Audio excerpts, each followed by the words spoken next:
But let's talk about some of the issues that are of concern to people. I can tell our panel and our viewers that in the 25 years I've done this program, more years than not, there's been some kind of an issue involving stadiums, or as we prefer here, the Latin plural, stadia. And we're going to begin this evening with a question about stadiums.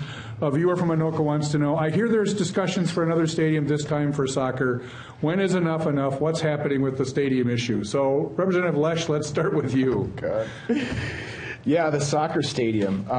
So I heard the ownership groups that were vying to get this opportunity, and obviously the Wilfs had the advantage of actually having a stadium, but MLS decided that they want their own stadium, and so they gave the franchise to William McGuire, who is partnering with the Pohlads.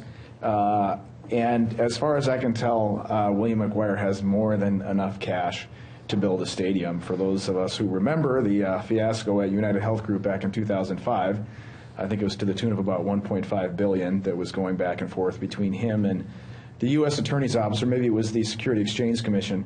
I think there's enough money there to build a stadium. I don't think he needs money from the taxpayers. So Representative Erdahl, is there going to be any legislation on this issue? What have you heard about this? Yeah, Well, I can't say there won't be legislation on it. I mean, you never rule out anything. But I believe that the only legislation I've seen so far is legislation that would prohibit the use of tax dollars to help out with the stadium. That is true, and I just want to note this, but, Dean and I have served the same amount of time. There are certain things that are like zombies, the living dead, that constantly come back to the legislature no matter how many times you kill them. And they're usually opportunities for a small group of individuals to make obscene amounts of money on the taxpayer dime. Those are professional sports. Gambling usually also qualifies in that. But when we're talking about the stadium, I think you're right, Dean. The leadership has made clear that we're not interested, and there's stadium fatigue, I think, is the Stadium doubt, I call it. Stadium doubt. Well, it's fatigue in the Senate. It's doubt in the House. Sorry. I didn't say that stadium. Was a laugh line. It wasn't stadium doubt. It was stadium out. Oh, stadium out. Okay, I get it.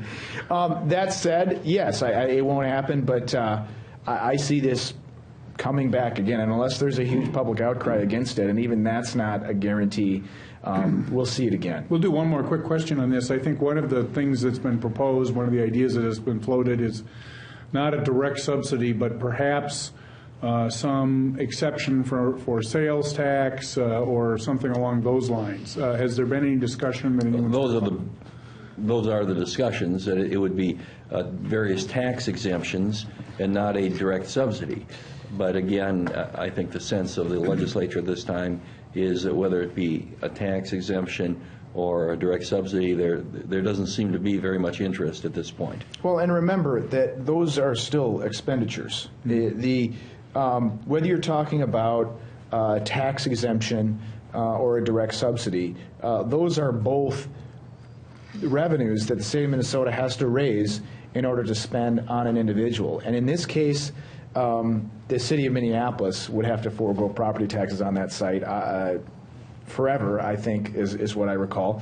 If it's a sales tax exception, it's the state government, and the rest of us have to pay what William McGuire and the Pohlads don't have to pay. So it's going to cost us money one way or another, and I think the use of the fact that the statement that it's not a direct subsidy is, I don't know if I'd call it disingenuous, but just not completely accurate.